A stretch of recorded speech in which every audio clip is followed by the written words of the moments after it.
Episode 4 की शुरुआत में हम देखते हैं कि कूजे और माशा शॉपिंग करके वापस आ चुके थे और यहाँ माशा प्रेसिडेंट केंजाकी से पूछती है कि क्या वो इस स्टफ टॉय को यहाँ स्टूडेंट काउंसिल ऑफिस में रख सकती है। वो कहते हैं नहीं, बिल्कुल नहीं। और इसके बाद केंजाकी कूजे से कहता है इसके साथ शॉपिंग जाने के लिए शुक्रिया, अगर ये अकेली जाती तो ना जाने कैसी शॉपिंग करती। स्टूडेंट काउंसिल ऑफिस कोई खिलौना घर बन जाता। वैसे क्या तुम अब भी स्टूडेंट काउंसिल में ज्वाइन नहीं होना चाहते? कूजे कहता है नहीं, लेकिन मैं कभी कभार आपकी मदद जरूर कर सकता हूँ। ये बात सुन माशा कहती है कि कूजे को अपना नाम मेंबर्स लिस्ट में लिखवा देना चाहिए। केंजाकी भी उसकी बात से एग्री करता है। कूजे पूछता है मुझे यूकी का तो समझ आता है, लेकिन प्रेसिडेंट आप क्यों चाहते हैं कि मैं स्टूडेंट काउंसिल को ज्वाइन करूं? केंजाकी पूछता है आखिर तुम ज्वाइन क्यों नहीं करना चाहते? तुम्हारे जूनियर हाई स्कूल में तुमने वाइस प्रेसिडेंट बनकर काफी सारे आउटस्टैंडिंग काम किए हैं। कूजे कहता है वाइस प्रेसिडेंट बनने की उस वक्त मेरी कुछ अलग वजहें थी। केंजाकी कहता है तो चाहते रखने में क्या दिक्कत है? मैं प्रेसिडेंट इसीलिए बना ताकि मैं उस लड़की को पा सकूं जिसे मैं पसंद करता हूं। और इसके बाद केंजाकी कूजे को एक तस्वीर दिखाता है और कूजे ये जान हैरान हो जाता है कि ये तस्वीर केंजाकी की है। केंजाकी कहता है आज से 2 साल पहले मैं कुछ ऐसा दिखता था। स्पोर्ट्स, ग्रेड्स, हर एक चीज में मैं हमेशा पीछे रहता था, लेकिन इसके बाद मुझे एक लड़की से प्यार हो गया और फिर उसे पाने के लिए मैंने मेहनत की और अब वो मेरी गर्लफ्रेंड है। The current vice president Chisaki Sarashima. उसको पाने के लिए मैंने खुद में बहुत बदलाव किए और प्रेसिडेंट बनना भी उन्हीं बदलावों में से एक था। इसीलिए मैं फिर से कहता हूँ चाहते रखने में कोई बुराई नहीं है। और माशा ने भी स्टूडेंट काउंसिल को इसीलिए ज्वाइन किया था क्योंकि चिसाकी ने उसे इनवाइट किया था। माशा कहती है हाँ तुमने सही कहा, तुम स्टूडेंट काउंसिल को किसी भी वजह से ज्वाइन कर सकते हो, चाहे वो दोस्ती हो या प्यार। ये बात सुन केंजाकी कहता है तुमने बिल्कुल सही कहा। जब तुम मिडिल स्कूल में वाइस प्रेसिडेंट थे कूजे, उस वक्त तुमने यूकी के साथ मिलकर बहुत कुछ अचीव किया, लेकिन ऐसा करके तुमने कोई गुनाह थोड़ी किया है। और ये बात सुन कूजे को अपने मिडिल स्कूल का एक लम्हा याद आता है जहाँ उसकी बहन यूकी उससे कहती है भैया आप हमेशा मेरे साथ रहना। और अब केंजाकी कहता है अगर तुम स्टूडेंट काउंसिल को ज्वाइन करते हो तो मैं, माशा, हम सभी तुम्हारा स्वागत करने के लिए तैयार हैं। अब कूजे कहता है मैं इस बारे में सोच कर बताऊंगा। और इसके बाद कूजे सोचने लगता है स्टूडेंट काउंसिल को ज्वाइन करने की मेरी चाहत। लेकिन तभी वो पूछता है कि एलिया कहाँ है? केंजाकी बताता है कि वो सॉकर क्लब और बेसबॉल क्लब के बीच एक मुद्दा सुलझाने गई है। अपने एनुअल इंटर स्कूल कंपटीशन के लिए काफी वक्त से बेसबॉल क्लब फील्ड पर प्रैक्टिस करता आ रहा है, लेकिन इस बार सॉकर क्लब के मेंबर्स भी एक कंपटीशन में हिस्सा ले रहे हैं, जिस वजह से वो चाहते हैं कि बेसबॉल क्लब फील्ड उन्हें दे दे। और अब दोनों क्लब्स में से कोई भी फील्ड को अपने हाथों में से छोड़ना नहीं चाहता। और तभी माशा बताती है कि बेसबॉल क्लब का कैप्टन बहुत ज्यादा फेमस है, यहाँ तक कि वो कई बार टीवी पर भी आ चुका है। वैसे तो ऐसे मुद्दों को सुलझाने के लिए चिसाकी जाती है, लेकिन आज वो केंदो क्लब के साथ थोड़ी बिजी है, इसीलिए मैंने एलिया को भेज दिया, लेकिन उसके लिए ये आसान नहीं होने वाला। ये बातें सुनने के बाद कूजे बाहर आकर कहता है शायद से मुझे देखने के लिए जाना चाहिए कि कहीं वो लड़ाई तो नहीं कर रहे। अब इसके बाद हमें उस जगह का सीन दिखाया जाता है जहाँ पर बेसबॉल क्लब और सॉकर क्लब होते हैं और एलिया भी वहीं होती है। और यहाँ इन दोनों क्लब्स के बीच काफी ज्यादा बहसबाजी हो रही थी।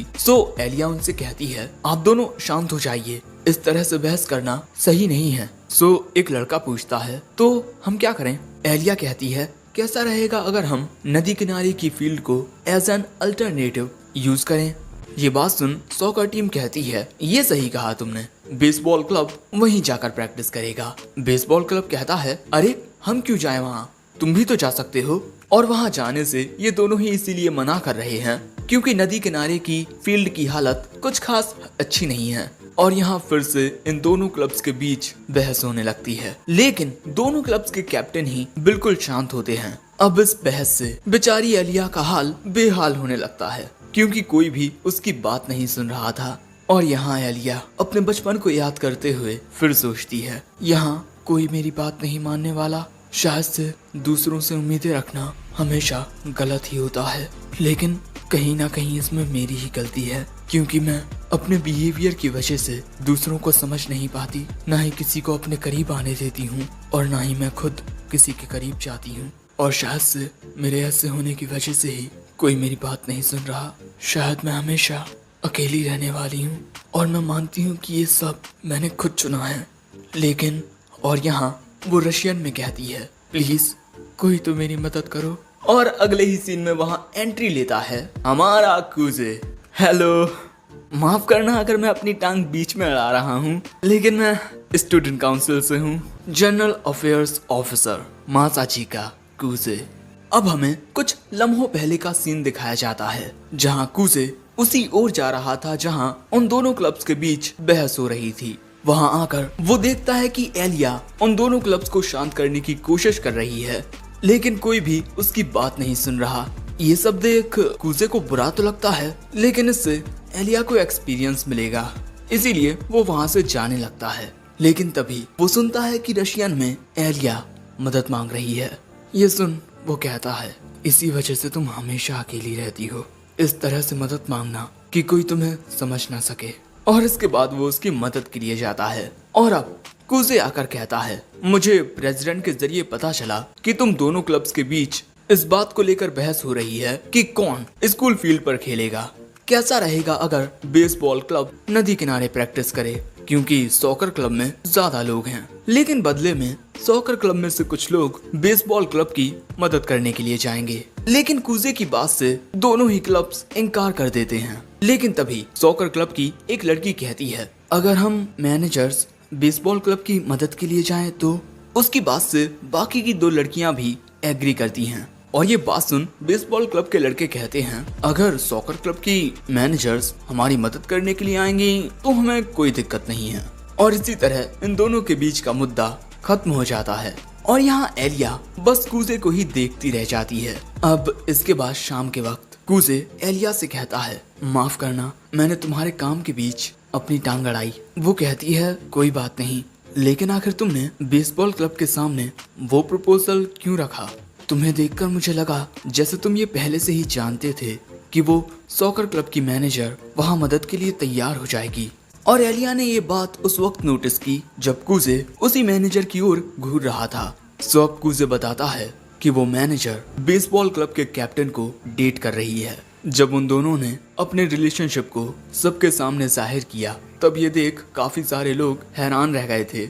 उस पूरी बहस के दौरान बेसबॉल क्लब के कैप्टन ने कुछ नहीं कहा, क्योंकि शायद अगर वो कुछ कहता तो इस वजह से उसकी गर्लफ्रेंड को परेशानी हो सकती थी। दूसरी ओर उसकी गर्लफ्रेंड मदद करने के लिए इसीलिए तैयार हो गई क्योंकि वो ये बात समझ चुकी थी कि सॉकर क्लब अब बेवजह ही बहस कर रहा है।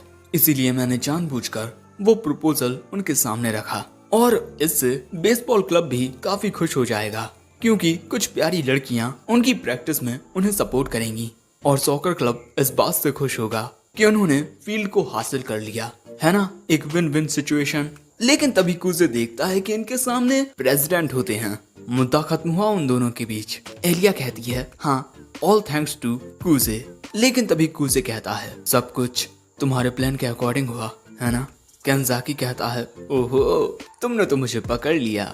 वैसे तुम्हारा जवाब क्या है? वो कहता है, मैं मासाचिका कूजे स्टूडेंट काउंसिल का एक मेंबर बनना चाहूंगा।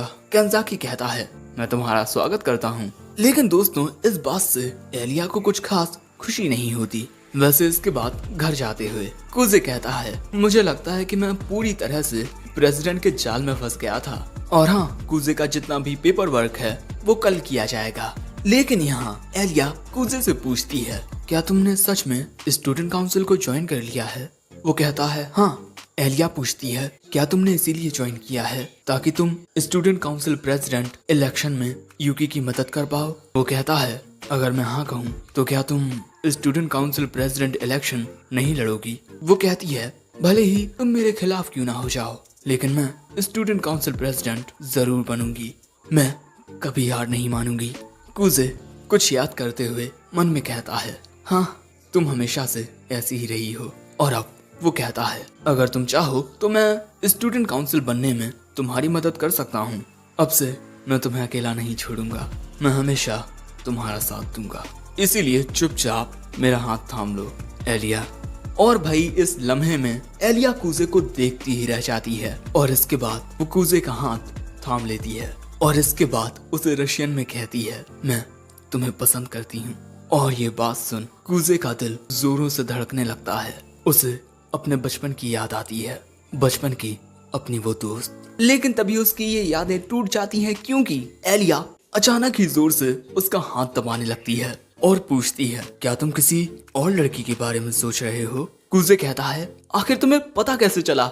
और अब कूजे के लग चुके हैं। अब एलिया पूछती है, तुमने कुछ देर पहले कहा था कि तुम मुझे सपोर्ट करोगे, है ना? लेकिन क्या ऐसा कहते हुए तुम यूकी को याद कर रहे थे? कूजे कहता है, नहीं। और अब एलिया फिर से उसका हाथ दबाने लगती है और इसके बाद कूजे में एक थप्पड़ मारकर कहती है, मैं तुम्हें ये थप्पड़ मारने के बाद ही माफ करूंगी। और अब कूजे के नीचे गिर जाने के बाद वो उसके सामने अपना हाथ करती है। कूजे मुस्कुराकर उसका हाथ थाम कर कहता है, चलो घर चलते हैं। अब घर जाते हुए कूजे कहता है, पहली बार मुझे किसी लड़की ने थप्पड़ मारा है, मैं धीरे धीरे एक मर्द बनता जा रहा हूँ। एलिया कहती है, आखिर कौन सा मर्द लड़कियों से थप्पड़ खाता रहता है? लगता है तुम्हारे दिमाग में शॉर्ट सर्किट हो गया है। कूजे कहता है, आखिर तुम एक जीनियस से ये क्या कह रही हो? लोग मुझे एक वक्त पर प्रोडिजी कहा करते थे, लेकिन एलिया को उसकी बात पर यकीन ही नहीं होता। अब इसके बाद एलिया का घर आ जाता है। एलिया पूछती है, तुम्हारा गाल ठीक तो है ना? वो कहता है, पता नहीं, मुझे कुछ महसूस नहीं हो रहा। लेकिन अगले ही पल में एलिया कूजे को गाल पर किस कर लेती है। यहाँ कूजे तो हैरान रह जाता है और एलिया उसे गुड बाय कहकर चली जाती है। कूजे कहता है, आखिर अभी अभी हुआ क्या?